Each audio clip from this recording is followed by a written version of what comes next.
Good morning, councillors, officers, members of the public, press. Welcome to this meeting of the Audit and Governance Committee on the 23rd of November. This meeting is a remote meeting being live streamed on the website and recorded. I'll hand over to Democratic Services team to address the members of the committee. Good morning, members. Good morning, everyone. We'll start the meeting by way of a roll call of the elected members in attendance remotely. May I request that members confirm they have a paper copy of the agenda and can both hear and see councillors in the meeting. Okay, I'll start the roll call. Councillor Buchan? Yes, not to all. Thank you. Councillor Cassidy? Yes to all. Councillor Hall? Yes to all. Councillor Hamilton?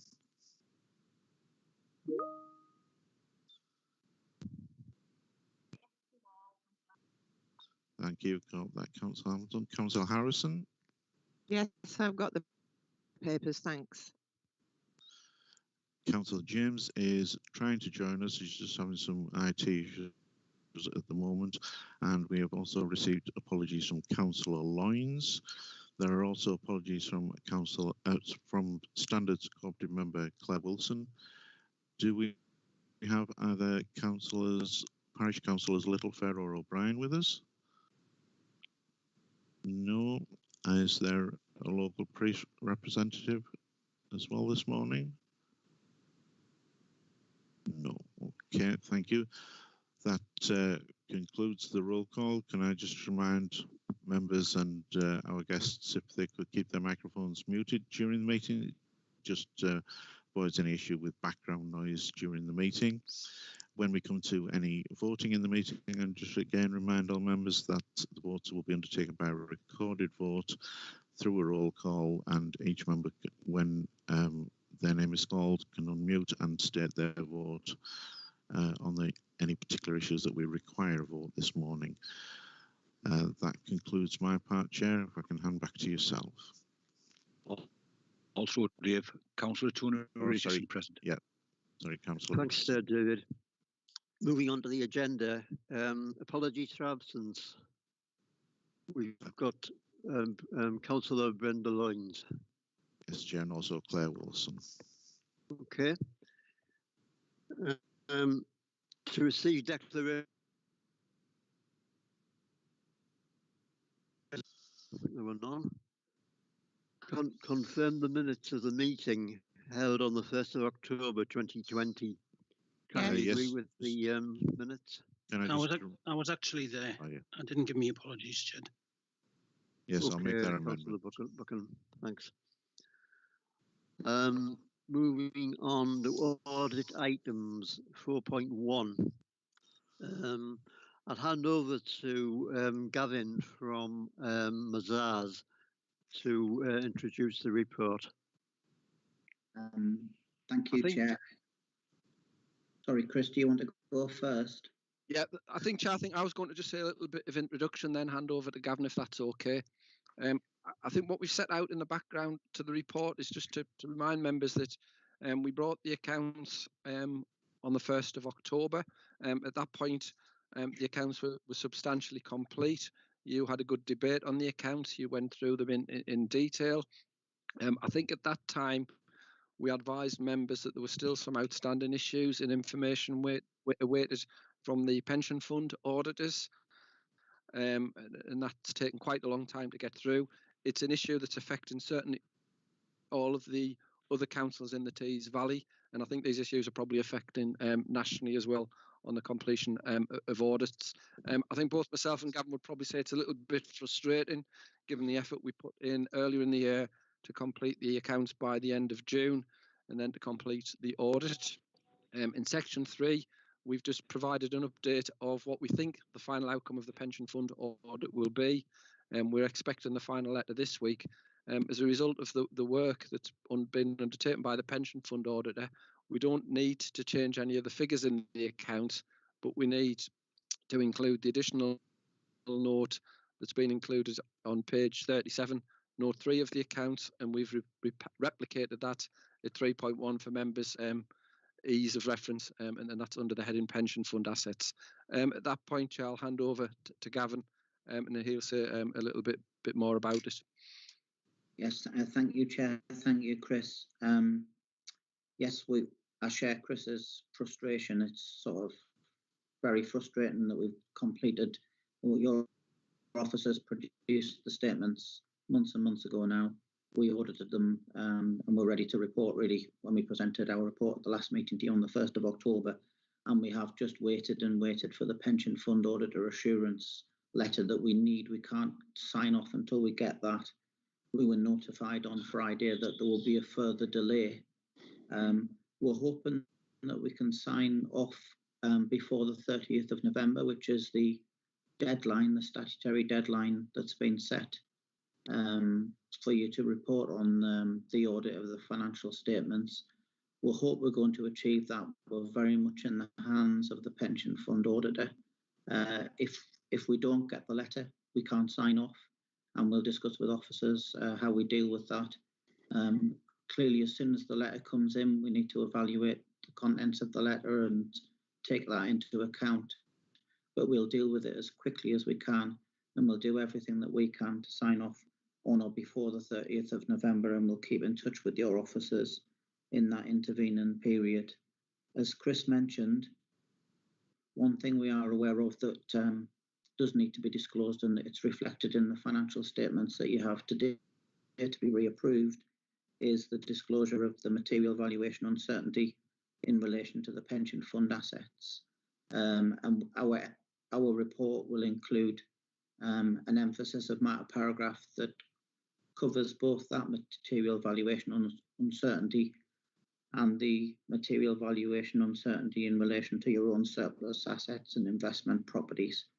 When we're in a position to sign off, be it on or before the 30th of November, we'll write to Chris, and Chris will share that letter with all members of this committee, setting out how things have been concluded on receipt of that letter, and also setting out anything that sort of wasn't reflected in the original audit completion report. Because when we initially prepared the audit completion report, there were one or two things outstanding. I can confirm that they've all been dealt with, but we'll confirm that in writing in our final letter when we sign off. One of the things which has been received now is the whole of government accounts instructions from the National Audit Office. So when we are in a position to sign off, we'll be able to conclude the audit completely. So audit opinion, which is expected to be unqualified, as you would expect, unqualified value for money conclusion, and a certificate. And that certificate is key because that finally concludes and closes the audit. And I can't wait to be able to do that on this occasion, given that it's dragged out so long. And I'm sure Chris is like-minded on that. He'll appreciate when we can do that. So that's all I wanted to say this morning. Apologies that we're in this position. It's out of officers' hands, it's out of our hands, and we'll just deal with things as soon as we can from here. And thank you for your patience in these very frustrating circumstances. So thank you, Chair. That's all I wanted to say. Thanks very much for your report and frustrations from the letter. Is it exactly the same with other councils in the country rather than Hartlepool with the finalising the accounts? Thanks, Chair. That's a good question. It's a mixed picture. All pension fund auditor letters have been delayed this year. There are additional procedures that the auditors of pension funds have been sort of thought it important to carry out. Many of them as a result of the COVID-19 pandemic and the impact that has on pension fund investments and valuing pension fund investments, particularly the ones that don't have a sort of clear market price. So that has definitely held up these letters everywhere. The position I'm in now is for my audits, I get 6 letters from 6 pension fund auditors. across the country. I've basically got 3 of them, and I'm waiting for 3. So it's not universal. I've got some, and I'm waiting for quite a few as well. So it is a national problem, but there are some places where we have those letters now, and we're able to proceed to sign off. Clearly, awaiting the Teesside Pension Fund audit letter means that all of the auditors in Teesside are waiting on that letter, so none of them will be able to sign off in Teesside until we get that. Thanks for your reply, Gavin. Councillor Brenda Harrison. Thanks, Chair. Morning, Gavin. Morning. Good to see you again. Thank you very much to everybody who's been instrumental in this report. It's a massive report, and it took a bit of getting through, and I promise you I didn't get through everything. But the gist of it, I think you've answered the question I was going to ask you, which is to do with the reason behind the delay. Now, is it just down to COVID, or is there something else? And because of this, can we not, or can we say that the pensions are secure, or can't we say that the pensions are secure until this letter is signed off? I think it's more a technical issue than a sort of an issue of substance. Right. I think we can sort of be assured that those investments exist and that they're safe. And this is a technical point about the valuation of them at a particular point in time. So I wouldn't sort of worry on that score. Right. And I guess it is sort of technical issues which are required. I mean, when an auditor gives an opinion on a set of statements, it's quite a big deal. They have to be sure, they have to go through all the technical procedures and processes before they do that. And I guess it's created some additional work on the sort of pension fund audits this year because of COVID. And I think they're just sort of making sure they get it right. And we've just got to wait until they're satisfied with that. So I think it's a technical delay more than anything. Okay. Thanks, Gavin. Could I just ask another question of Chris, please, Chair?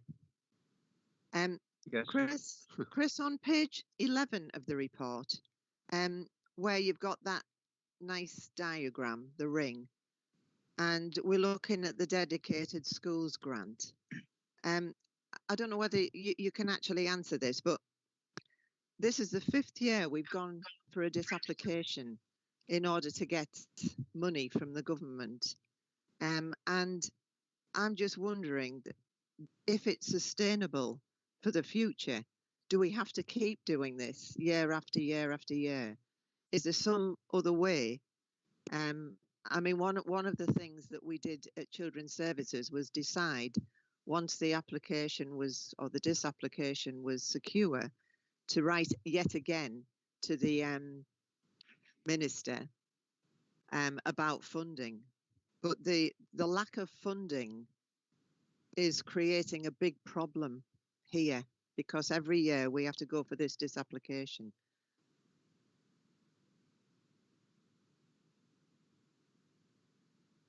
Right. Can I just add to what Gavin said, then I'll come on to Councillor Harrison's other question. I think just to be clear about the issues in the pension fund don't affect the council's cash reserves, which is a really important point.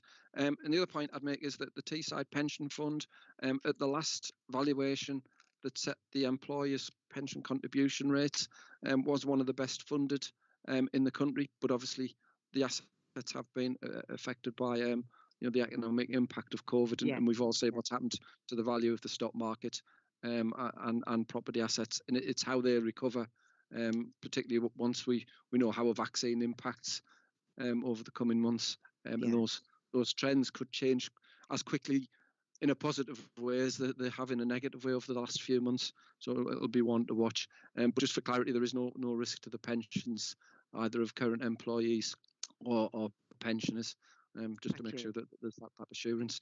In relation to the disapplication request, I think unfortunately the way the system's currently set up, is you're well aware, this is the 5th year we've had to apply, and it'll not be the last until the government makes some fundamental changes to the system.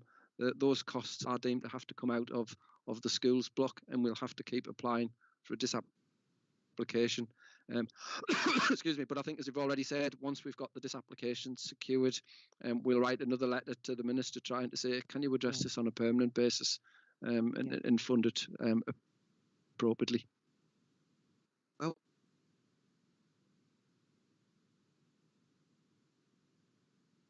we could know somebody might take some notice. Yeah.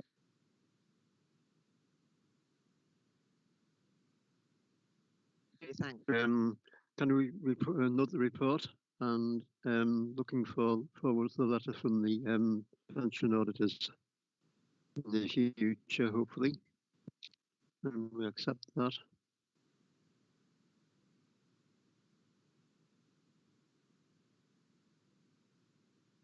Where's my hand up?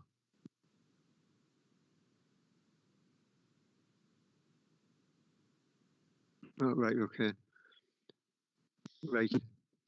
So we accept the report. Okay.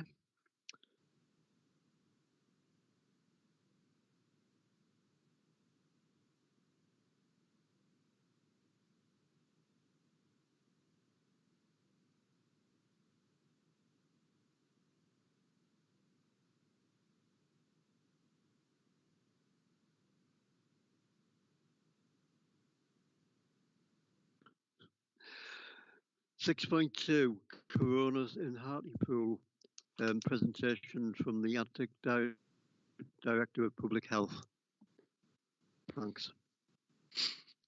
Morning. Yeah, what I'm going to do today is give you just a quick update on where we're up to in terms of the COVID situation, and obviously be happy to answer any questions at the end of that. Can I have the next slide, please, Joan? As you'll probably be familiar with some of the data and the figures, we've been seeing the number of COVID cases rising, and it's had a particular spike in the last few weeks. One of the things I can though report back on, we're now currently at a case rate for Hartlepool of around 534 per 100,000. That's the latest 7-day case rate. And what we've actually seen over the last few days is the start of what we think is potentially a downward trend in the number of cases coming through, which is obviously as a result of the lockdown measures we think that have been put in place as we've been progressing through that.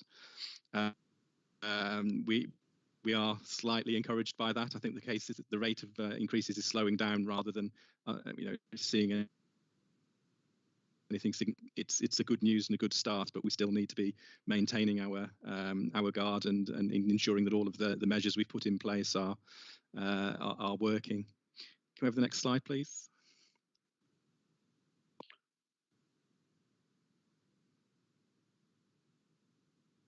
Thanks, Joan. What this diagram goes, I think it's a bit too early for this set of data to show that, but what it shows is that we have been matching the pattern. Go back to the previous one, please. Matching the similar pattern. That's the pattern across the whole of the pandemic period, and you can see that the spike we've had, the increase in cases has been matched nationally. That's a count of the actual cases we had in Hartlepool there, and you can see the rise steadily from September to quite a high number of cases in the week of 13th of November. As I said, we're starting to see that decline now, which is good news. But I think we've obviously got to start now thinking about what's going to happen when we come out of lockdown on December the 2nd, and where we will end up as part of the whole of the government's new tier system. And I think what it does show is that we still have quite a number of cases, and we still need to work to bring that number down. Can I have the next slide, please? This just gives a slightly more nuanced view with the rolling averages over the 7-day and 14-day rate, again for England at the top there, and for Hartlepool at the bottom. And again, you can see that does reflect the gradual increase and then the increasing increase we've seen over the last few weeks going through September and into October. Obviously, this is linked to we think that there was a spike before we went into lockdown because of people potentially maybe seeing friends, family before that, or potentially socialising or that side of things. And I think it's clear to say that obviously reiterate the messages that coming together and social activities are what can spread the virus and meeting up with people. So we need to make sure that we're still carrying out all of that social distancing and using the hands, face, space messages as well, as it's crucial as we move into December. Can I have the next slide, please?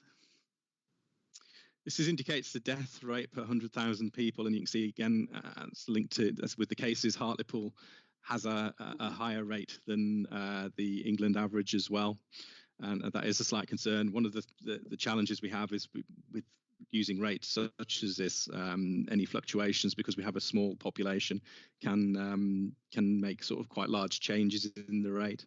But what we do see there is that the death rate has been higher consistently across the period of time. And I'm just having a look at my figures. The most recent figures at the moment are the England rate is 101 per 100,000. Whereas Hartlepool is at 132 per 100,000. And that may be reflective of our population having underlying health conditions, which means COVID might affect them more seriously, potentially the impact of inequalities as well, which is quite significant. And I think that does illustrate that from the perspective of the death rates as well. Come for the next slide, please. So this is a heat map showing from the 7th to the 13th of November where the cases were distributed around about Hartlepool. And it's what you would expect in terms of the major population, where the bulk of the population actually is. And that's how it's distributed. So obviously the darker colours show the higher number of cases, and the lighter colours are fewer number of cases. And again, as I say, it's reflective of the where our main population is.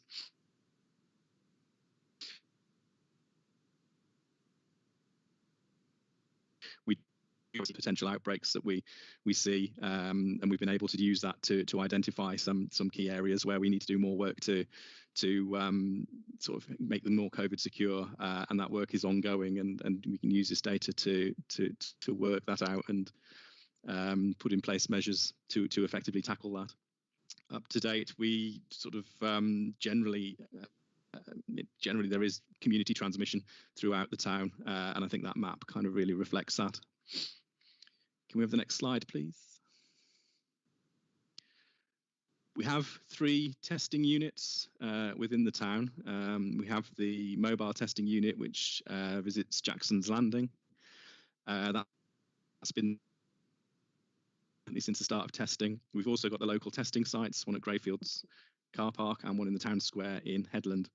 Local testing sites differ, for those of you who are unaware, in that they're specifically designed and implemented so that people have access, that can walk there. So it's obviously facilitates testing, makes it easier for people to access testing sites. And I think we've seen a gradual uptake at those, but starting to see an increase in the numbers of people using those, which is excellent news. Again, the Jackson's Landing is a drive-through testing site, and so again, it's not as accessible if you don't have a car. But the local testing sites, as they are walk-through, and people are able to walk to those quite easily. In terms of the positivity, we've seen an increase in the numbers of positive tests as well, which is concerning. But again, following the lockdown measures being put in place, we've started to see a bit of a decline at that, and around about our positivity rate is around about 15.6% at the moment. Again, that's, as I say, that's still quite high, even though it's declining, but that just reflects the fact that we believe there's quite a lot of community transmission ongoing in the community. Can we have the next slide, please? I think the final slide, that just shows the density of tests, which is different to the density of cases. And I think you can see that, again, we would use this and say if there's any reason why people are testing in certain areas, but actually it, again, reflects the population density and sort of where people are actually at. One of the interesting things is there do seem to be more people sort of in certain areas accessing testing than are testing positive, which I think is interesting, and I think probably some more work to be done to look at why that might be. But again, it's reflective really of where the population is, so really nothing of any major concern there as well. So that's kind of a brief overview of where we're up to in terms of the COVID numbers and testing and cases. So I'll be happy to take any questions that you may have about the current situation. Thanks very much, Craig. There were a number of comments or questions. A lot of people approached me in the town, residents, saying different viewpoints. Some of them saying it's not conspiracy, etc., etc., and the other would be frightened to leave their houses at the moment. Different spectrum. On the Sunday Times a few weeks ago, there was a long article in there about COVID at the moment. And I was astounded with one of the comments about 13% of deaths at that time were in hospitals. I would say it'd be 70 or 80%. They said it was 13%, and 87% from residents in homes and their residents at home. Can you verify those figures or just to comment on that? I don't have the figures at the moment, but I can go away and find out what those deaths figures are. I mean, I'm not sure. I'm not clear what is that deaths related to COVID or deaths in general, or I'm not quite sure. I don't recognise what figures you're quoting there, unfortunately. But what I can do is I can go and have a look. And I know there's been some mortality figures were released over the weekend, so we should be able to get some up-to-date figures around the current mortality. Yeah. After that date was up to the 31st of August. Now, the point on test certificates. Any person who was admitted to hospital would have a test in there. Is that right? I believe people are tested, yes, when they go into hospital. So, for example, if they had an operation or stroke or heart disease, COPD or whatever, and if they're positive, that could be COVID death on the death certificate. Can you explain that? I think on the death certificates, you do have various, categories that you can enter, underlying conditions as well. And I believe that can be entered onto that on the death certificate, yes. Right. And the third question for me is underlying conditions and comorbidities. Obviously, we won't the facts or the information about underlying conditions, but I'll highlight two examples. A lot of people saying that people obese could be affected with COVID, and also what about smokers? Obviously, I haven't got the figures, but maybe a comment on the ailments or habits. Craig, thanks. Yeah, we do know that obesity does. People who are obese do have sort of worse outcomes, or can have worse outcomes if they are affected by COVID. I think that is it's the underlying comorbidities are a key factor in the severity of the disease as well in a lot of cases. So yes, we do know that, and I think we do recommend people stop smoking as well, and take exercise and think about obesity as well in terms of the longer term outcomes that they might have if they there is no adverse effect with comorbidities, but certainly yes, they are factors in worse outcomes. We know that. Thanks very much. Brenda Harrison, Councillor Harrison. Thanks, Chair. And I think you've raised a very valid point when you're talking about people going into hospital for one thing, being tested positive with COVID, perhaps dying. What do they die of? Have they died of the thing they've gone in with, or have died of COVID? And I think it's a very muddy area, and it just reflects, I think, the muddiness of this whole situation from the start. And, you know, I really think that we have to really just look at ourselves, look at our figures, be clear about our figures, and go with those and make decisions about those. I'm aware that a lot of the decisions are to do with government guidance, and you can't go against that all the time. But I really do think that people need to know the answers to things and have a clear idea of what's going on. And I think if that's the case, they will respond to the restrictions that are put in. I think that if they don't have that sort of clear idea of what's going on, then they won't. And I think we're seeing that. And I think that's part of probably what the spike was about, Craig, at the beginning of the second lockdown. So I think you've raised a very good point there, Jed. And I think that we just need to be very clear about our own figures. Thank you. Thanks, Brenda. And the final point for myself is, I think Theresa May made a comment to the House of Commons, and I think Boris Johnson left the chamber, maybe had a meeting. And one of her points was that at the time of lockdown, some of the cases were down in parts of the country, and that would be a moot point, really, depending on the contemporaneous of the statistics published in the country. That could be a moot point. Okay. Lizzie. Will you hear me on this? Can you hear me, guys? Yes. Yeah. Can I just ask, Craig, in light of the new regulations that are going to be put out today by our esteemed leader, do you know if we're going to be in the more stringent of tiers, and if so, how will we manage that as a local authority? I think that's a really good question. We don't know definitely where we will be, but I would, given the numbers that we are at the moment, I think it's probably a fair point to say that I would imagine we will be in one of the higher tiers, because our numbers are still very high, and despite the fact that they are coming down,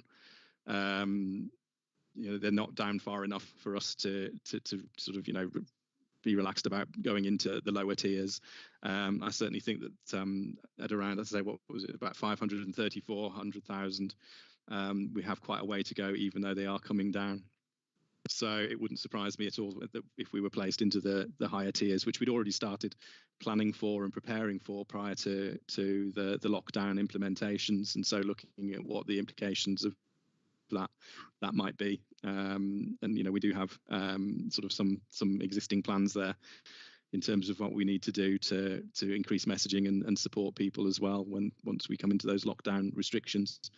At the moment, as I say, we're not fully clear about exactly what changes they've made to any of those tiers. We're anticipating that they will be similar to the ones that we were planning for, but obviously there's been, I think you might have seen some discussions earlier today about what the restrictions on local hospitality might be in terms of opening hours and that side of things. So I think we're just waiting to see what those changes are at the moment before we get a clear view of that additional support. Okay. Any other comments? Or right. So thanks very much, Craig. You're a busy man. So I'll thank you for your report and presentations. Okay, thank you. Thanks. Right. 6.1. Safer Hartlepool Partnership Performance. So Rachel Parker. She's doing the report. Yeah, thank you, Chair. Good morning, everybody. The purpose of this report is to provide audit and governance with an overview of the Safer Hartlepool Partnership performance for Q1 and Q2, so April to September 2020, against key indicators linked to the priorities of antisocial behaviour, drugs and alcohol and domestic violence outlined in the Community Safety Plan. The Community Safety Plan for 2017-20 came to an end in March 2020, and as members were already aware, due to the outbreak of COVID, the development of the Community Safety Plan for 2021 was delayed. Earlier on this month, the Safe Hartlepool Partnership approved the Community Safety Plan, and the report attached at Appendix A provides an overview of performance with comparisons made to the same time period in the previous year where appropriate. So moving on to the appendix, Chair, and the first priority of antisocial behaviour, a range of indicators from the local authority, fire brigade, police and 13 group have been identified to assist the Safer Hartlepool Partnership in the monitoring of this priority. Antisocial behaviour incidents reported to the police in Q1 increased by 70% when compared to the previous year. And it's reasonable to suggest that this increase, in part, has been a result of the lockdown restrictions that we found ourselves back in April. Many reports to the police did relate to the possible or perceived breach of COVID restrictions. But the increase was not unique to Hartlepool, and antisocial behaviour incidents reported to the police increased across all 4 of the local policing areas in Cleveland. Unlike those police incidents, the complaints received by the community safety team reduced in this quarter when compared to the same period in the previous year. And this reduction is predominantly linked to a reduction in complaints about antisocial behaviour in Rosmere Park that we've been experiencing in Q1 of the previous year. Again, the lockdown restrictions which were in place possibly prompted people to contact the police rather than the community safety team, because they felt that those incidents required a police response with the powers that the police have. 13 group also experienced an increase in their antisocial behaviour cases. And as Angela Corner from 13 explained to the Safe Hartlepool Partnership earlier in the month, they are looking into that this could be linked to some new reporting mechanisms that they've recently launched. They now have an antisocial behaviour app. So whilst their reports have increased, they are doing some work around how effective that app has been and how many people have been accessing that app. In relation to noise nuisance received by the Council's Public Protection Team, they increased in Q1 by 64%. And, you know, again, it's reasonable to suggest with many more people spending significantly longer periods of time in their homes during this period, it's possible that that increase could be reflective of this. If I move on to very quickly fly tipping reports increased in Q1. However, the number of deliberate fires attended by the fire brigade reduced by 1/3, and the reduction of fires is reflective of the Cleveland-wide reduction in this period. In Q1, Hartlepool Community Safety Team undertook a very proactive approach to prevent and deter individuals from setting deliberate fires, including patrols in hotspot areas, increased publicity to raise awareness of the dangers of fire setting, ensuring that any rubbish was removed to reduce that arson risk, etc. In relation to priority of drugs and alcohol, the indicators linked to this priority include drug offences recorded by the police and a range of measures relating to drug and alcohol treatment in the town. The increase in drugs offences recorded by the police is indicative of proactive policing. Members may have seen in the media over recent months there's been a number of drugs warrants executed across the town, resulting in the dismantling and disruption of cannabis farms. The Council's public health team identifies that there's been a reduction in the number of individuals who successfully completed alcohol and drug treatment compared to Q1 in the previous year. Colleagues agree that it's reasonable to suggest that COVID will have had an impact on these outcomes, with people not being able to access face-to-face services, people isolating, etc. However, during the summer, a new integrated drug and alcohol treatment service has been launched, and known as START, which is supporting treatment and recovery together, and it's hoped to help reduce people's level of dependency, with the key priority of this service to reduce the harm to individuals, significant others and local communities. And the third priority in the community safety plan is domestic violence, and the indicators linked to this priority are primarily police indicators. In Hartlepool in Q1, domestic abuse incidents increased by 29%. That was 223 more incidents than in the same period in the previous year. And as a result, the rate of domestic abuse incidents per thousand population increased from 8.2 to 10.6. The rate of repeat domestic abuse incidents also increased from 3.6 to 4.7. And referrals to all specialist domestic violence services provided by Harbour increased by 21%. However, Harbour did report that refuge and supported accommodation referrals surged from 39 to 127. That was an increase of 226%. Domestic abuse workers from 13 have also reported a 71% increase in cases compared to the same period in the previous year. These roles are relatively new roles within 13, and workers are now out in the community supporting individuals, and I think that service is becoming more well known and more people are accepting of the support from 13.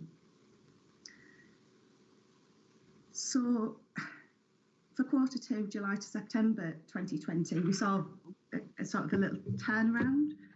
Antisocial behaviour incidents reported to the police actually reduced when compared to the previous year, and by 9% compared to Q1. The easing of the lockdown restrictions may explain that.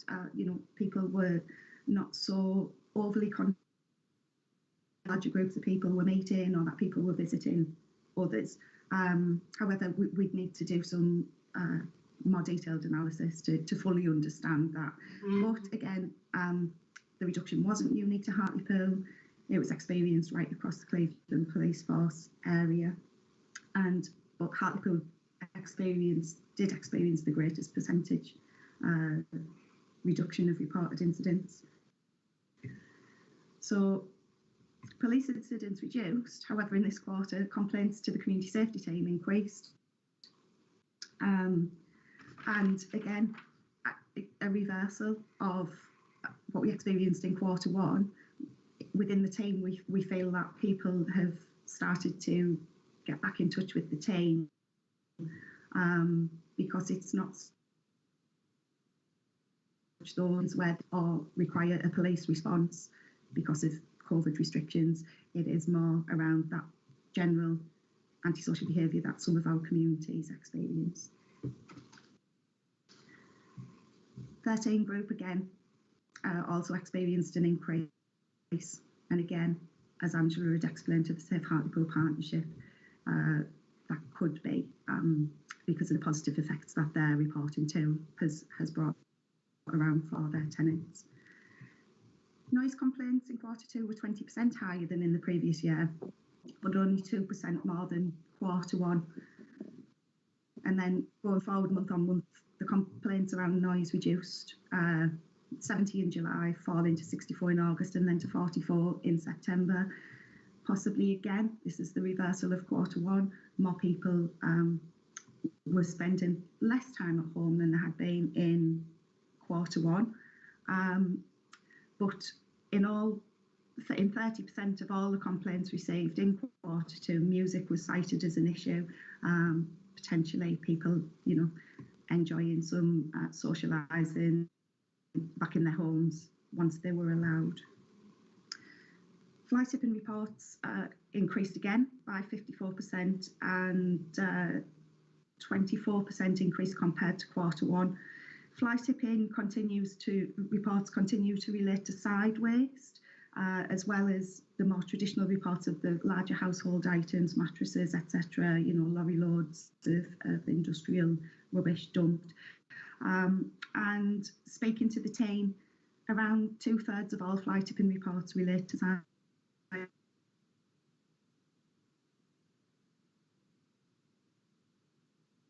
waste again in Q2. And although in Hartlepool we experienced an increase compared to the previous year, compared to Q1, incidents continue to fall by 7% in the town.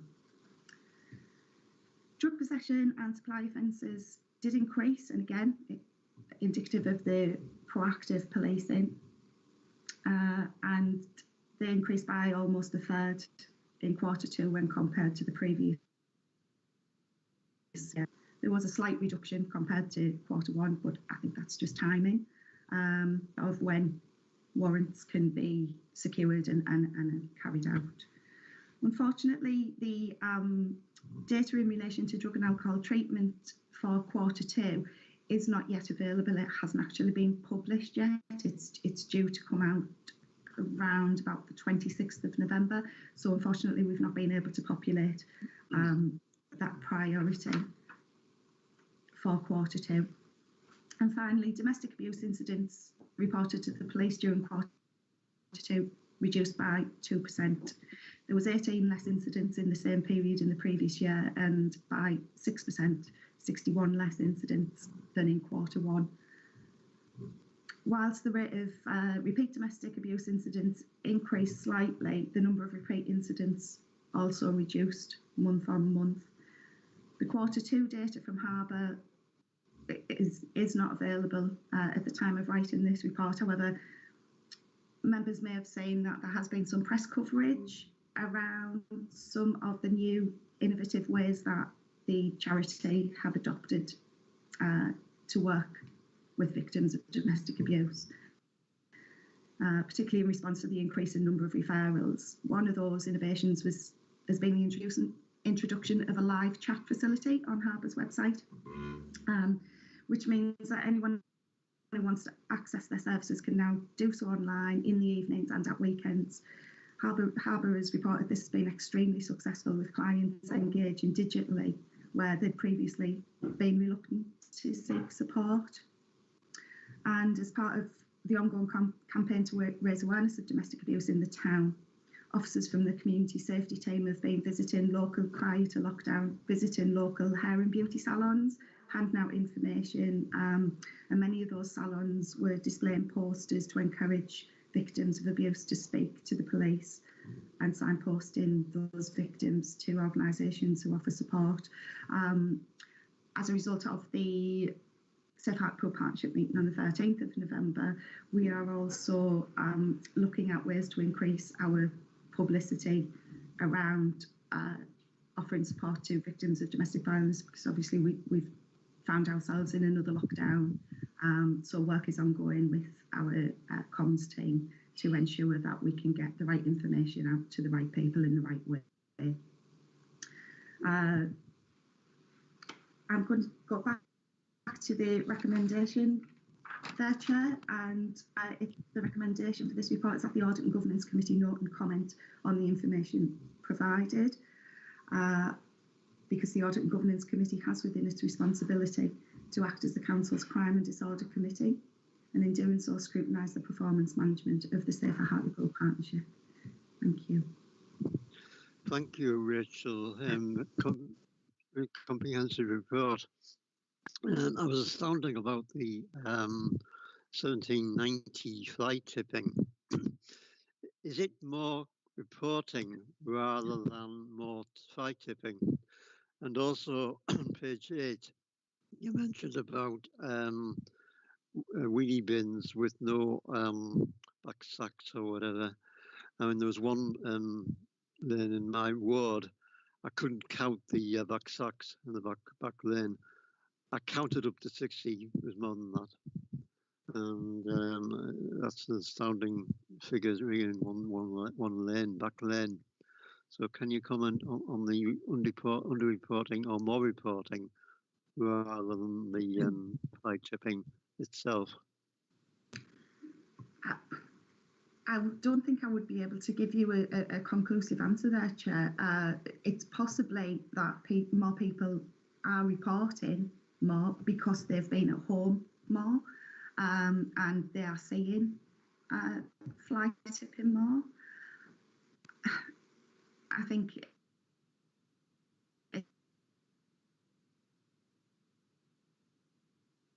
it's always with cycling, yeah, was that more people were spending more time at home, they were generating more household waste, and they were leaving it responsibly in black bags, in so much as they were bagging up their rubbish, but obviously their bins were full, so then it was being left behind and subsequently reported as waste left in back lanes. I don't really have any further information on that at this time, Chair. Thanks very much, Rachel. Leslie. Oh, sorry, Brenda Harrison, please. Thanks, Chair. There's so much there, Rachel, and it's been very clear in your report as to what's going on, and thanks for the extensive nature of the report. So I'll just pick on one thing. Well, first of all, if the police have got an app, have you got an app? So antisocial behaviour can be reported to the community safety team through the council's website. We are actually just looking at how we can improve that. Yeah, I suggest you get an app. Yeah, everybody's got an app these days, Rachel. Yeah, it can be and is reported online to the community safety team through the council's website. But we are just as we speak, just about to meet to look at ways of improving that and making it more accessible for people. Yeah, great. Because it's quite interesting that it's swung around as well. So it depends, but as long as people know about the community safety team, I think that's one of the issues really. They need to know about it. You need to spread yourselves. However, I just wanted to look at the, you've answered a lot of the questions that I had about domestic abuse. And, at the end of the day, families are fractured due to this. And there's a whole knock-on effect, particularly on the children. And often families are broken up because of it. I would actually be very interested. I didn't see any media report about what Harbour is doing. So if they've got anything in writing, I would be interested to see that. I think members might appreciate knowing a little bit more about that, so that we know what's going on and we can direct people. But I think the repeat abuse it's obviously a big problem. And I just wondered if there was anything in place for the future to really tackle that, because that's what really causes the breakup of the families. And it just seems to go on, and people are born into it, and then it's a cycle. It becomes a whole cycle, and that cycle needs to break somewhere. And I just wondered if there was anything in your future plans. So the strategic lead for domestic violence is Sally Robinson, and there's been a lot of work going on that Sally's been involved in across the sort of the Tees Valley with other authorities and partner agencies.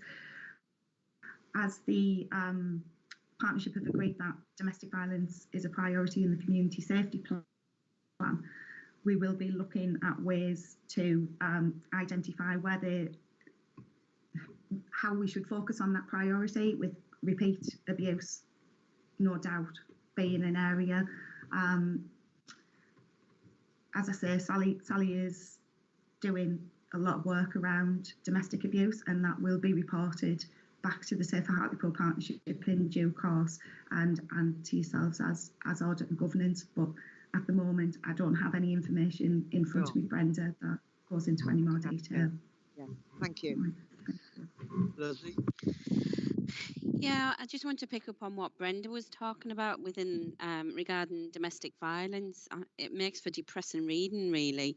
So there's a question and an observation I'd like to make, if that's okay, Rachel. I think working at arena and dealing with domestic violence on a daily basis, because of what's happening with COVID, cases are being pushed back, in some cases years before domestic violence cases are actually getting through the courts. And I think the increase may also be to do with the fact that a lot of victims don't feel like there's any progress made. And that's nothing to do with the police or how they deal with it. I think it's just because the courts are so far behind. They were already behind before COVID came. So, you know, I think the government tend to use an excuse that it's because of COVID there are delays. The delays were already well entrenched long before COVID came along. And so that may have some indication as to why figures are higher, because victims don't see any positive change, if you like. I think the other question I'd like to ask is, the government have known that domestic violence throughout COVID has increased quite significantly in part. Have they given additional financial support to the police and yourselves in order to tackle this issue? And if they haven't, is there any proposals in the future where additional support will be given to this area that is very sadly increasing by the day? And I suspect it's going to get a lot worse over the Christmas period as well. You may not be able to answer that, of course, so I appreciate that. Just to say, Councillor, that there has been some additional funding made available to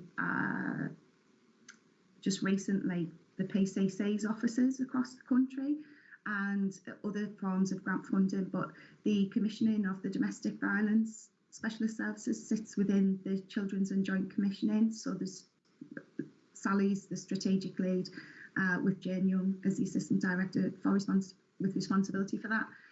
Any information that comes to the Safer Hartlepool Partnership about funding that can be accessed, I provide that information to the commissioners for them to take forward. So I'm not actually sure if or how much additional funding they have been able to access, but I believe that there was going to be further funding made available. Okay, thank you. Thanks. Sylvia? Thank you, Chair. Thank you, Chair. It was just to explain further in relation to fly tipping. There's a detailed report in relation to fly tipping being presented to the Neighbourhood Services Committee on the 1st of December, and that shows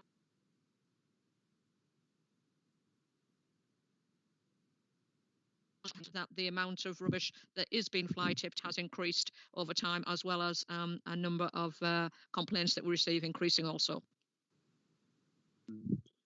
It's not just back lanes, it's in rural areas as well, with large pieces of furniture. I'm sorry, I can't give you a breakdown. We've just got the breakdown in relation to the tonnages, not in relation to where the rubbish is actually collected from. Okay, thanks very much. Any comments? Well, thanks for Rachel presentation, and see you in the future. Chair, before you move on to the next item, could I just ask if members would like to be provided with a link to that fly tipping information that's going to Neighbourhood Services? I'll do that. In addition to that, there was reference made to the activities of Harbour, and I suggest that, subject to the organisation being okay with that, then it might be that we could bring back some additional information and raise awareness of the activities that Harbour are undertaking at the present, if Chair and Vice Chair and the committee would be happy with that. Great. Thanks, Joan. Absolutely, yeah. Thanks, Joan. So the next item, North East Ambulance Services Quality Account. Who is presenting the report? Thanks, Chair. If I can do a quick introduction, and then we have Mark Cotton present from NIAS who will go through the main presentation. Members are very aware of the process around consideration of quality accounts, and that is just outlined in the papers that I've included with the agenda at 6.3.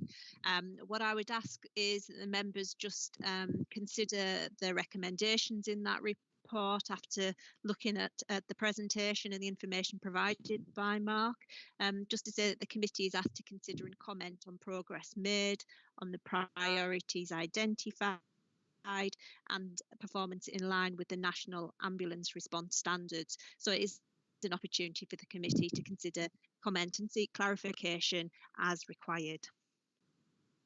Thanks very much.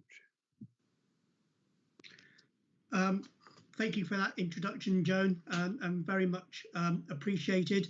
I'm actually rather thankfully being joined by a colleague of mine, Deborah Stephen, who is the Deputy Director of Quality and Safety and the Deputy Executive Nurse for our organisation.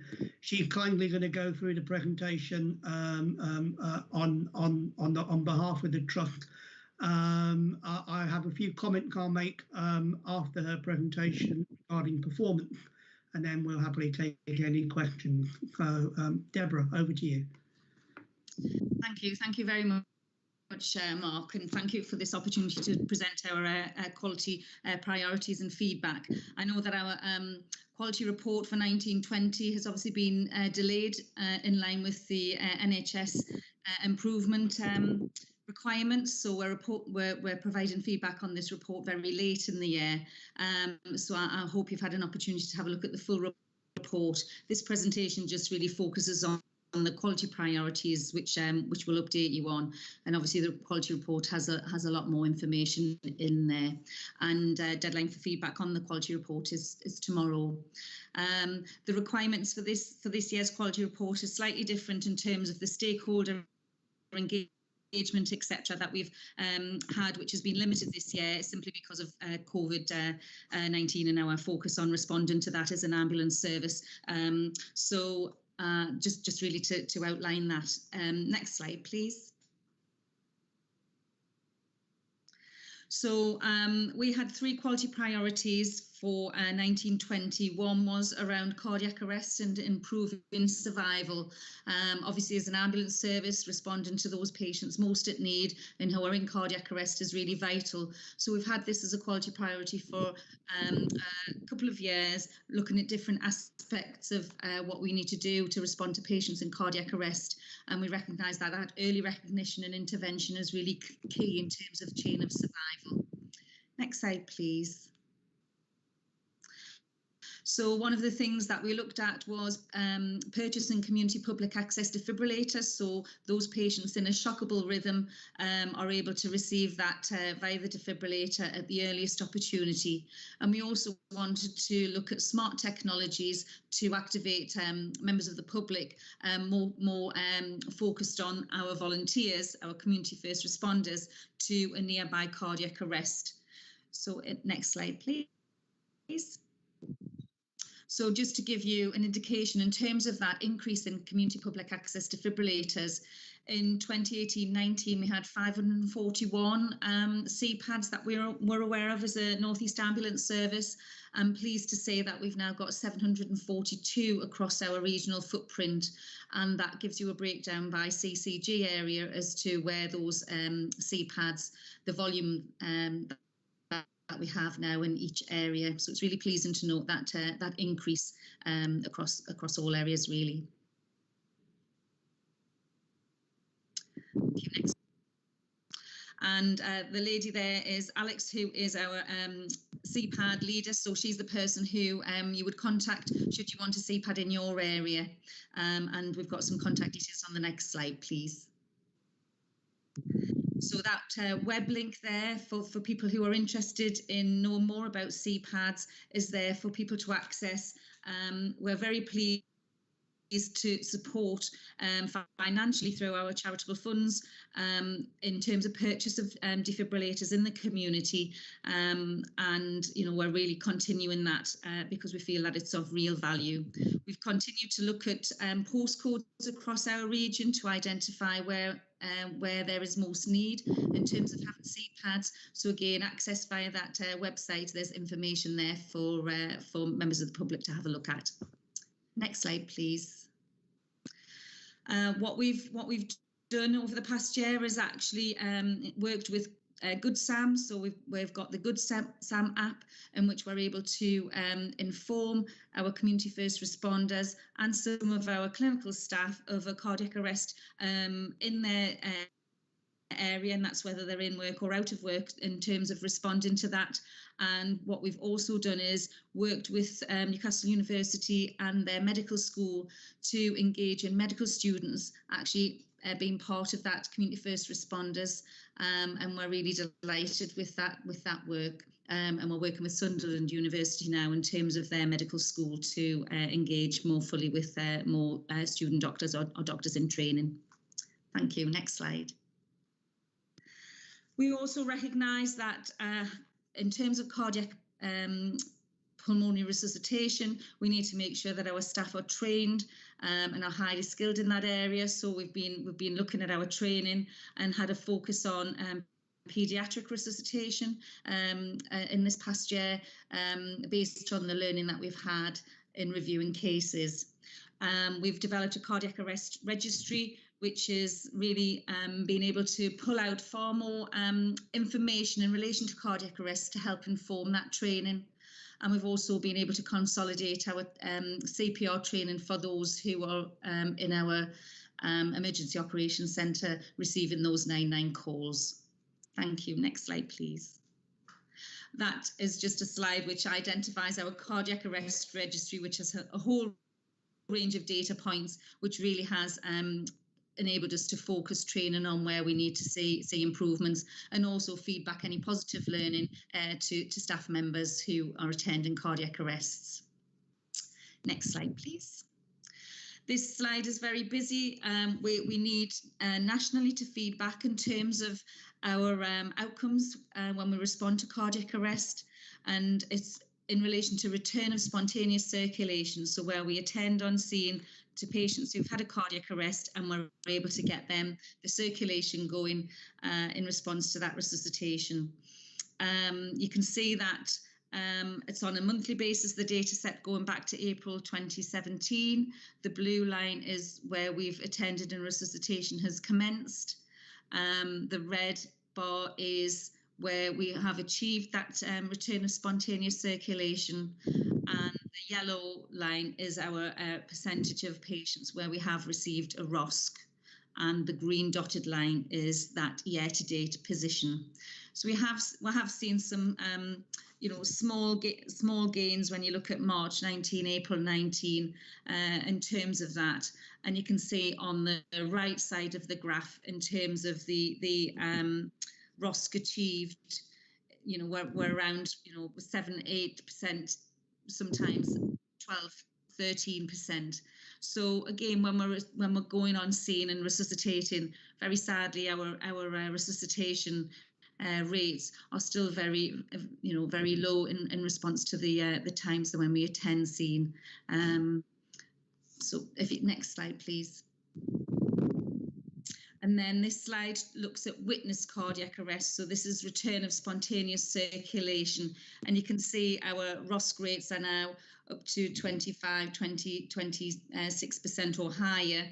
We've got to recognise that the volumes are quite low. If you look at the left side of the chart, then the number of cases where we've got return of spontaneous circulation is lower, but certainly the success rates in getting a circulation is obviously higher where we have a witnessed cardiac arrest and we're able to give bystanders that cardiac pulmonary resuscitation support until we arrive. Next slide, please. Another of our ambulance quality indicators are whether patients survive to discharge. That's 30 days after discharge, having been in hospital. We are looking at that as an ambulance sector to see whether that's actually a relevant performance indicator for the ambulance service, because obviously there's a whole lot of things can happen to the patient from us bringing them into hospital to actually them 30 days after their hospital stay. So again, we have to map that. We have had some successes there, as you can see in the chart, but again, the percentage is still low. So, you know, there is further work to do, although we acknowledge that obviously patients in cardiac arrest with significant comorbidities, you know, it is really challenging in terms of resuscitation, successful resuscitation. Next slide, please. I just wanted to finish with the initiative that we launched in the ambulance service, which is our ambulance mini medics. They're fabulous children who we enlist through schools across our regional footprint, and we certainly encourage and we teach them basic life support skills. So really getting in with children very early on in their life to equip them with their resuscitation skills, which is another thing that we're really committed to do as the ambulance service. Thank you, and lovely to see those children being so proud and wearing those little mini paramedic uniforms. Our next quality priority for 2019-20 was focused on mental health and improving care and experience, because we recognise that our paramedics and called out to patients often in mental health crisis, where we need to link in with our other organisations, our mental health trusts, to really support those patients well. So we recognised as an ambulance trust that we needed to invest in that, and we have a mental health lead, Stephen Downs, who helps us lead the way working with partners. We wanted to look at implementing our year one of our mental health strategy, of which we consulted on the previous year. Next slide, please. And really look at a range of things that we're able to do in terms of improving education of our staff and looking at how we can support our staff making the right decisions for patients who have mental health needs. Next slide, please.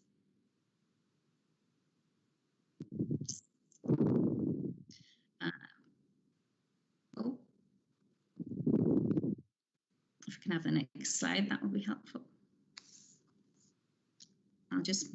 Okay, thank you. That slide is just outlining the kind of education programs that we have in terms of mental health for our staff. So we're educating them around the Mental Health Act and how that needs to be applied, as well as the Mental Capacity Act and how they need to apply that.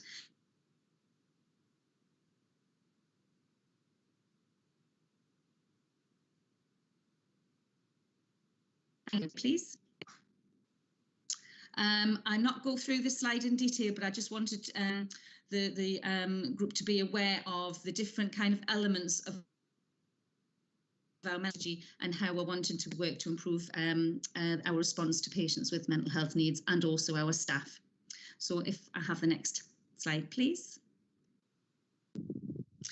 So one of the things that we do recognise, because mental health is an issue in terms of staff sickness, and we wanted to support our staff with being mindful of the cases that they need to deal with, which can often be traumatic. So I'm pleased to say that the Trust Board did support a business case in developing 40 staff to attend TRIM practitioner training, and this training is really those staff who may be having real difficulties in dealing and processing with some of the cases that they've had to deal with in their working, day-to-day working. So we're really pleased that that TRIM training has been supported, and that TRIM training is recognised in other blue light services to support that early recognition and signposting to services to support staff to remain well at work. We've also developed a mental health risk assessment tool. We developed one internally, which I think needed more work doing. So actually we reached out to North West Ambulance Service, who had already started that work, and we're actually piloting the tool that they'd developed as we speak. It commenced in February 2020, and that really is to support our frontline crews to assess patients with mental health needs and as to why we feel that patient needs to be referred on to their service. And we've got that that kind of assessment tool being used in our emergency operations centre as a pilot too. And the other thing that we recognise is, in terms of our safeguarding referrals, we're a really good report in terms of safeguarding referrals, but we recognise that sometimes they're focused on the mental health needs of the patient rather than true safeguarding needs. So we have been doing some work with both of our mental health trusts, and we've been engaging with some frontline mental health teams, providing education to our staff in the organisation that correct referrals into the mental health team rather than safeguarding referrals can be improved. Thank you. Next slide, please.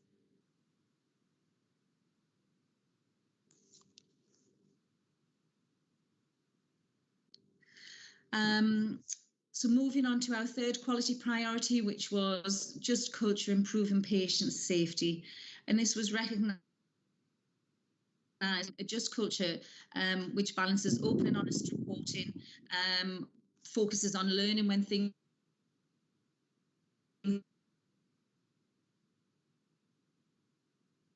goals, really benefits patient safety.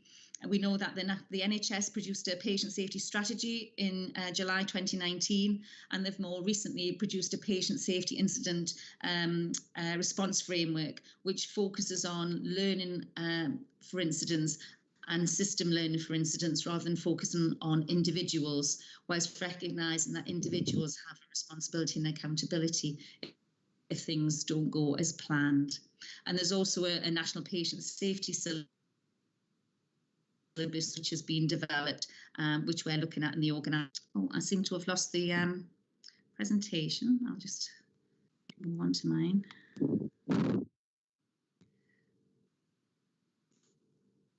If you just give me one moment, I'll just... Is it possible to share that presentation again on screen? I'll just move to mine.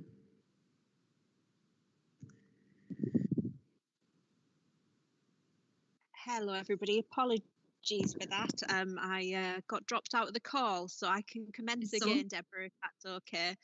I don't know whether, do you want me to just let, I'll see, shall I see if I can share mine? Yes, yeah, that would be great. Is that, can people see that there now? Yes. Yeah, you can. Okay, yeah. So we've done a range of things in terms of just culture and improving patient safety, whether that's our sign up to safety day, working with HR colleagues in terms of investigations and looking at excellence reporting and having some champions. I'll skip through these slides and I'll... So where we've gone to is recognising that Merseycare NHS Trust, which is a mental health trust, has really led the way in terms of just culture. So we've really worked closely with them to understand their journey, and they understand that just culture accepts nobody's account as true or right and others are wrong. Instead, it accepts the value of multiple perspectives and uses them to encourage both accountability and learning. And certainly in terms of Merseycare, they've really looked at the kind of work that they've done and the impact that they've had in terms of reducing suicide, reducing the use of restraints for their mental health patients, reducing staff suspensions, and reducing disciplinary investigations where they are not required. In terms of our organisation, we recognised in Sign Up to Safety Week in March 2020, we really asked our staff what they thought about our incident reporting, and we've undertaken an incident reporting project which really makes it easier for staff to report incidents and also changes to the system to ensure that we can look at thematic analysis of incidents and learn from those. We're pleased to say that really our incident reporting has increased year on year and has continued to increase when look at 1819 to 1920 figures. And we also are really pleased that our excellence reporting, which is a system where people report really excellent behaviour, whether that's as teams, as individuals, or in dealing with incidents. And we launched that in September 18. And we're pleased to say that that has continued to grow this year with 518 reports submitted by staff across the organisation. Understanding what our staff are saying, so if you're concerned about unsafe clinical practice, would you know how to report it? And this is part of the staff survey. So 95% of our staff said in 2019 that they knew how to report unsafe practice. Obviously, we're continuing to strive to improve that further. And our staff reporting the last time you saw an error, near miss or incident that could have hurt staff or patients, did you report it? 91% was NIAS's score. The best performing ambulance trust is 98%, so we've still got some way to go there. We recognise that. We know that we need to do work in terms of our policies and procedures, in terms of how we engage those people who are at the front line who need to implement them, rather than it be work as we imagine it to be and inform a policy, which is work as prescribed. Really understanding how the work is done and understanding that really our policies and procedures really need to drive system improvement and keeping patients safe. And then we've done some work in terms of working with our HR colleagues around where we have dignity at work issues that are identified, where we look at disciplinaries and where we look at grievances. And because of the just culture journey that we've been on, we do think that that's impacted in terms of the volumes of those incidents happening in our organisation, or how we're managing them more effectively. We had 15 of our staff working with 15 colleagues at Gateshead Trust, undertaking a 4-day Just and Restorative Culture programme, and they're our Just Culture champions across both organisations. And we really wanted the message of don't meet hurt with hurt, meet hurt with healing, because we do recognise that when patient safety incidents occur, we absolutely need to look after the patients and their carers, but we also need to look after our staff. So moving on to the quality priorities for 2020-21, we're focused on managing the deteriorating patient in the emergency operations centre. So that's where we're managing patients who call into our 999 or 111 service. We're looking at those patients with breathing difficulties and peri-arrest, which is kind of pre-cardiac arrest actions, and looking at those patients who may deteriorate whilst waiting for an ambulance or our scheduled care transport. And there's a whole range of things that we're doing there, which I'll not go through in detail. Cardiac arrest, we're continuing to build on this work, continuing with promoting the use of community public access defibrillators. We want to review the impact of putting a specialist paramedic in our emergency care dispatch desk, so we can deploy our CARIO car, our cardiac arrest response unit car, and that's paramedics with enhanced skills to those patients. We want to continue to use our smart technologies to summon help, and we're going to review our clinical care of patients post-cardiac arrest, how we pre-alert hospitals and how we convey those patients. And our third quality priority for this year is looking at end-of-life care, really implementing year 3 of our palliative care education strategy, look at that triangulation of information in relation to patient safety incidents, feedback from carers, feedback from acute providers, and looking at themes from our learning from death process. We're undertaking pilot work at North Tyneside around enhancing the use of emergency healthcare plans to better help inform our paramedics when they attend, and working with the care home sector. And then we're reviewing our end-of-life transport and looking at a business case to support this service more fully. So those are our quality priorities for this year. So I'm happy to take any questions, or if Mark wants to present some information in terms of our performance and then take questions. Mark, do you want to come in there, please? Thanks, Deborah and Mark. Very comprehensive report again. Can I bring in Leslie Hamilton, please? Oh, you put a hand up, right. Okay, Brenda. Brenda Howson. Sorry, are we not listening to what Mark is going to say first, Chair? I'm not sure. Definitely, yeah. For okay. Any comments to Deborah and Mark. So bring in Mark. Thank you, Chair. I was hoping to share my screen with some performance slides, and just at the moment when I need them, they're no longer there for me. So if they don't appear before this item is finished on the agenda, I will email them to Joan and ask them to share them with you afterwards. What the picture effectively shows us is that since the beginning of April, which is when we measure performance in the financial year, obviously that coincided with the first wave of the coronavirus pandemic. We were supported, as were a lot of other NHS trusts, with additional funding in order to get additional resources out onto the front line. We were the very first ambulance service in the UK to transport a coronavirus patient into hospital. That patient was actually outside of the area in Hull, and we were asked to go down and pick them up and bring them back up to Newcastle as a centre of excellence. And we've been very much on the front line of coronavirus, as our hospitals as well. In particular, answering 111 calls. In the first wave, we saw a threefold increase in the number of 111 calls into our emergency operations systems. Most of those, thankfully, were people who were worried and unsure about what to do, and were seeking that type of assurance rather than actually having anything particularly wrong with them. But I have to say, a threefold increase in call volume is not something that any organisation can absorb without it having an impact on performance. And our call handling was very challenging throughout April and into May.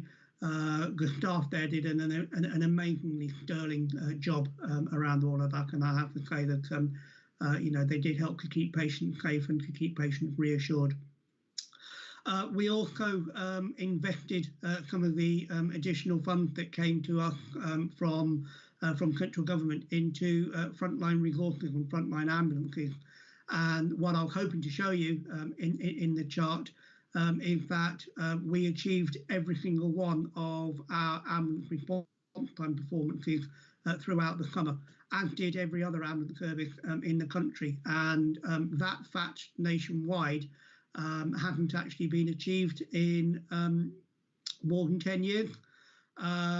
So it did go to indicate and show to us that when we got the funding, we can obviously meet the performance standards that are there.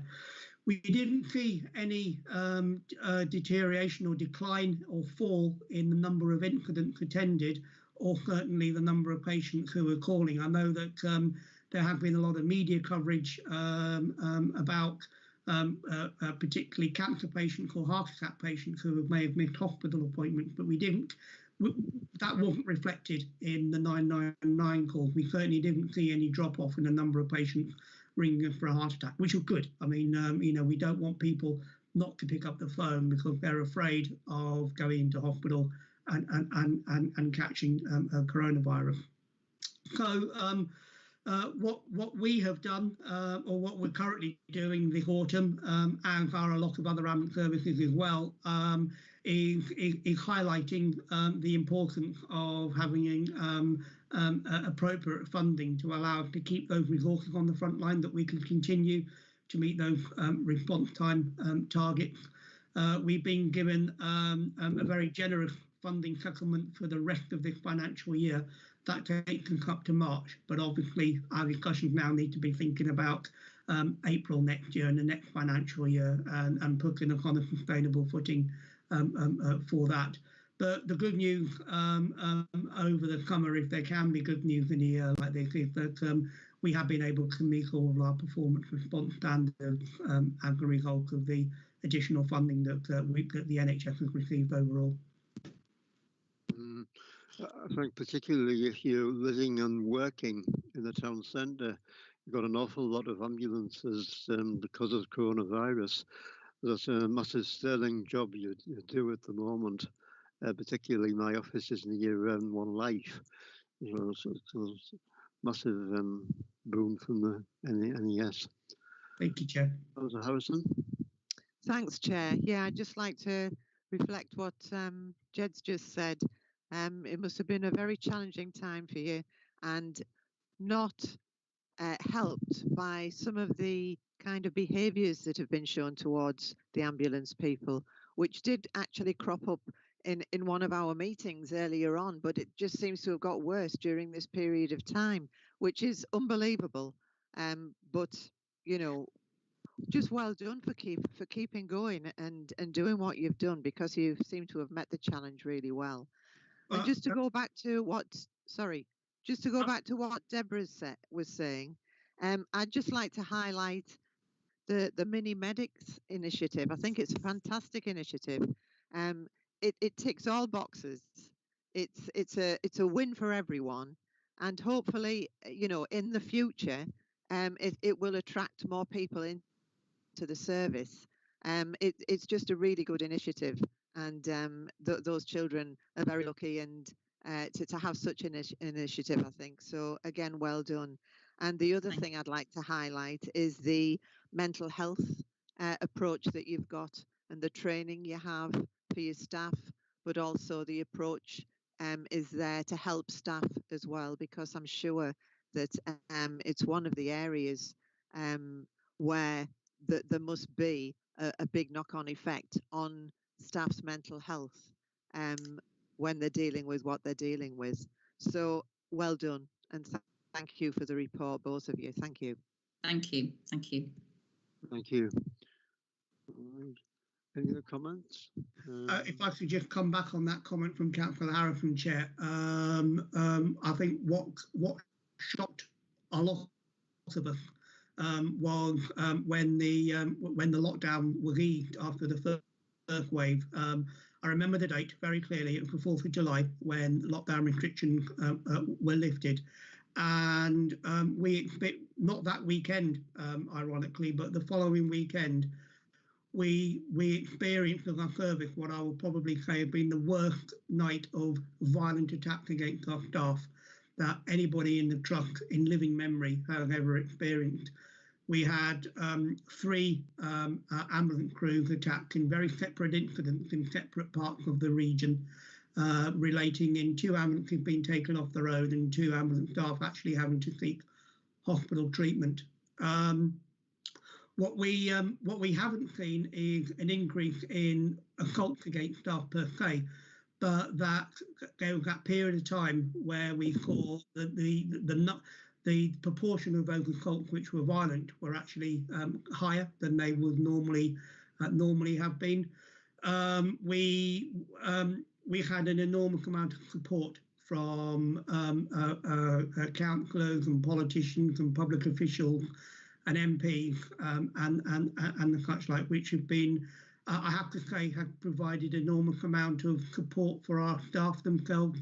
To see the comments that have been made on social media, the comments in the traditional media and on television from people like yourselves have helped them.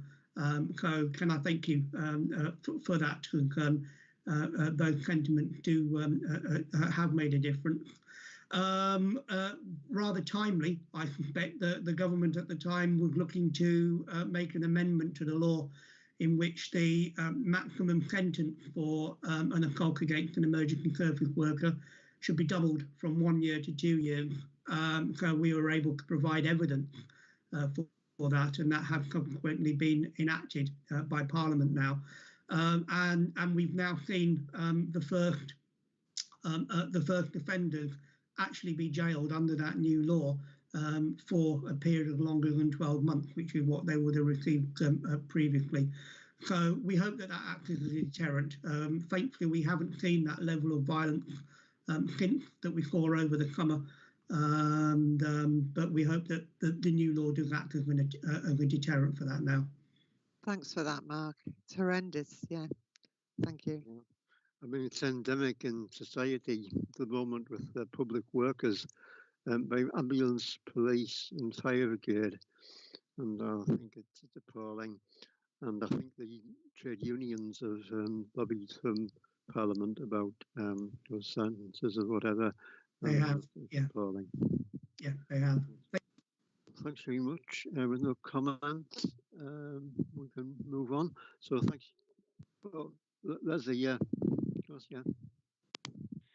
It's just a question, really. In my current role, I work as a witness care officer within the court system, and we see a lot of paramedics coming through the courts who've very sadly been victims of assault, and it's becoming more frequent, very sadly.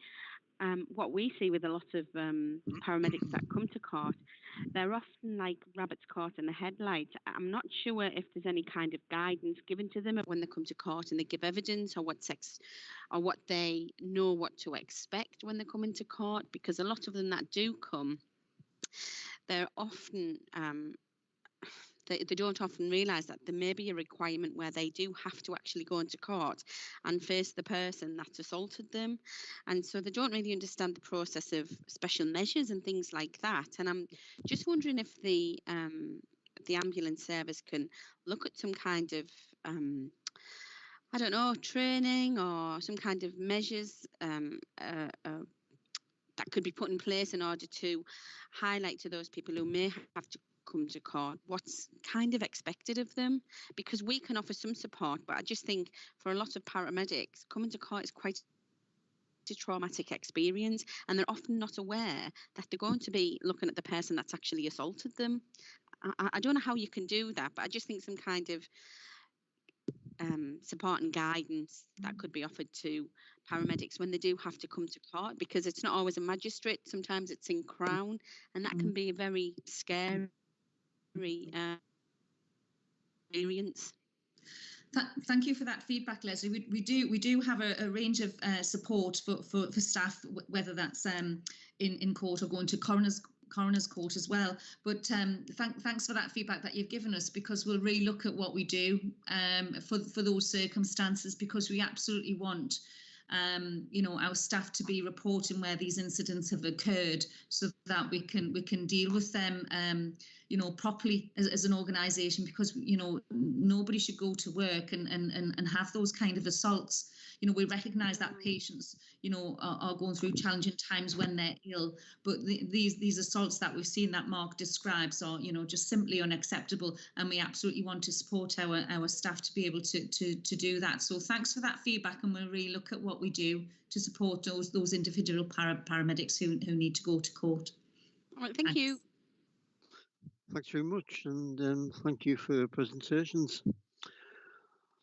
So, move on to 6.4, COVID-19 scrutiny activity. Joan. This is a really brief update, just to confirm to members that work is ongoing in terms of preparation for the pieces of work in the areas that the committee identified. Just to say that the first point of that is that at the next meeting of this committee, you will be receiving a presentation from the MD and from Chris Little, because I can't remember his new job title, and they will be giving a background presentation in relation to the HBC COVID response. So that's a start of a 10 for us going forward. Be on the 10th of December. That's correct, yes. Thanks very much, Joan. Number 7, Reaper. Chief Solicitor. Chair, this is Neil's taking this item. Yes, thank you, Chair. Can you hear me okay? Yes. Yes, this is the annual... Yes. Sorry? Yes, Chair, this is the annual report relating to the Council's surveillance activities as regulated by the Regulation of Investigatory Powers Act 2011. That Act, of course, gives powers to the local authority to authorise covert surveillance. Now, paragraph 4.47 of the Code of Practice requires that members review the use of the Act and set a policy at least once a year. This should also ensure that it's being used correctly and that the policy remains fit for purpose.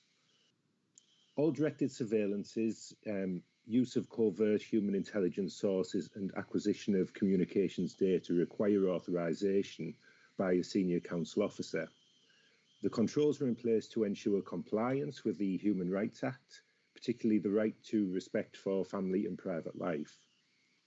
The Investigatory Powers Commissioner's Office now oversees the Council's exercise of surveillance powers, and this was formally undertaken by the Office of Surveillance Commissioners. A confidential database of authorised surveillance is maintained, charting relevant details, reviews and cancellations. Now, substantial changes were made to the powers of local authorities to conduct this directed surveillance and the use of human intelligence sources under the Protection of Freedoms Act 2012. So from the 1st of November 2012, local authorities may only use their powers to prevent or detect criminal offences punishable by a minimum of term of 6 months in prison. So examples of where authorisations could be sought are serious criminal damage, dangerous waste dumping, serious or serial benefit fraud. The surveillance must also be necessary and proportionate, and authorisations cannot be granted for directed surveillance for offences such as littering, dog control or flag posting. Surveillance which the Council wishes to authorise must be approved by an authorising officer and approved by a magistrate. The Home Office have issued guidance to local authorities and to magistrates on the approval process. In the period of 2019 to 2020, however, there have been no authorisation sought or granted by the local authority.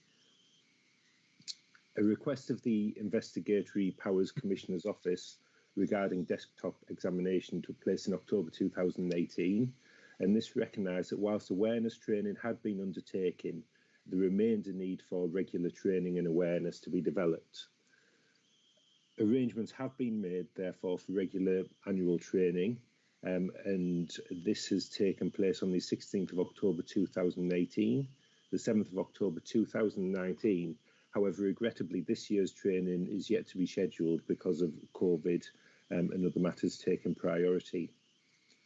The surveillance policy is available both on the Council's intranet and is also appended to this report, and it's recently been amended to update the limitation of the authority's ability to obtain communications data, to make reference to the Investigatory Powers Tribunal's power to determine complaints, to update the use of juvenile covert intelligence sources, as the policy previously only dealt with children under the age of 16 and not those under the age of 18. Therefore, there was a 2-year gap, and there do remain statutory protections for them, so the policy did need updating in that regard.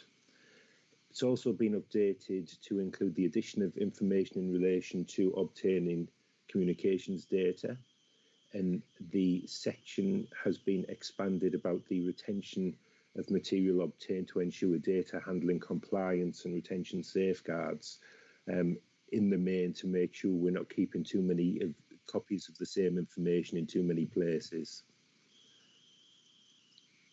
The policy has also been updated to include who is able to authorise within the relevant section, as the Chief Executive and Head of Paid Service titles have been used interchangeably within the policy. So for simplicity, the Head of Paid Service has been used consistently throughout. Links have been added to the Home Office website where they're available, and changes have also been made to reflect the senior management restructure. The authority's procedures have continued to be reviewed in light of changes in the law and guidance, and in part they've all been reflected within the update. Also, following the change in the chief officer structure, the senior responsible officer has sought to ensure that the new authorising officers are fully appraised of the guidance from the Investigatory Powers Commissioner's Office. The recommendations arising from this report are that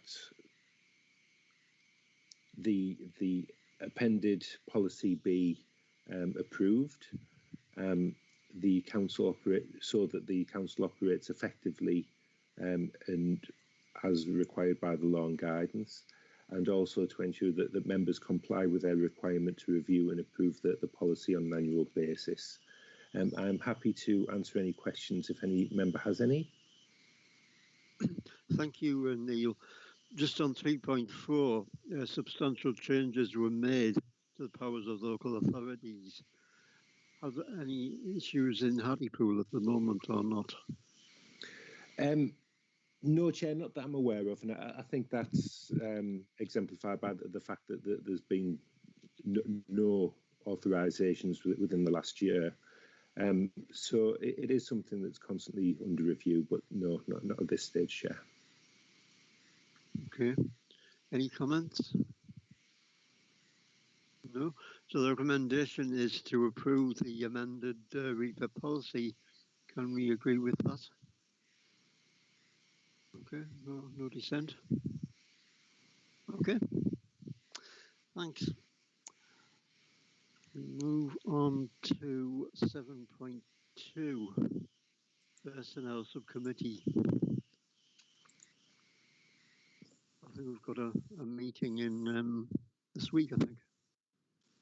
Yes, Chair. I think, Neil, are you taking this report as well? No, it's me, John. David's taking this report, Helen. Chair. Sorry, Chair. I just had my microphone on mute there. I do apologise. Just a quick report, just to highlight, as has been mentioned, we do have a case forthcoming at the end of this week. So we do require the membership of the subcommittee to be up to date. And just to inform members that ahead of the meeting, I did, although she's not been able to join us this morning, Councillor James has put forward herself to take the place on the subcommittee. So there is that nomination received for members' consideration. Okay, so can we approve Councillor James for the meeting on Friday? Okay, so Councillor. Excuse me, Chair. Oh, sorry. Yeah, it's okay. Councillor Harrison. I have absolutely no objection to Councillor James being nominated, but I did read somewhere, I'm sure, that we were looking for a male in order to create a balance. That was advice we had received, Chair. That advice is on the table, but it's not a rigid. That's fine then. Stipulation. Yeah. It's okay. just it's simply advice. Thank you. Okay, thanks very much. Any other comments? We approve the nomination. Councillor Hamilton's got a hand up, Chair, I believe. I think it's on the channel. Yeah. Okay. No. Thank you. 7.2, we've done that. So nothing on 8, 9, 10, 11, 12, 13 and 14. So the next meeting would be any comments from John? Chair, in terms of any other business, I think Angela's got something that she would like to raise under any other business. Yeah. Sorry, I was just trying to find my microphone. Can you hear me now? Yes. Yeah. Oh, good. We received a letter last week from NHS England. They're undertaking some consultation on the provision of orthodontic services in the region, and they're just wanting to engage with members as a local stakeholder, really, as to the procurement of this service.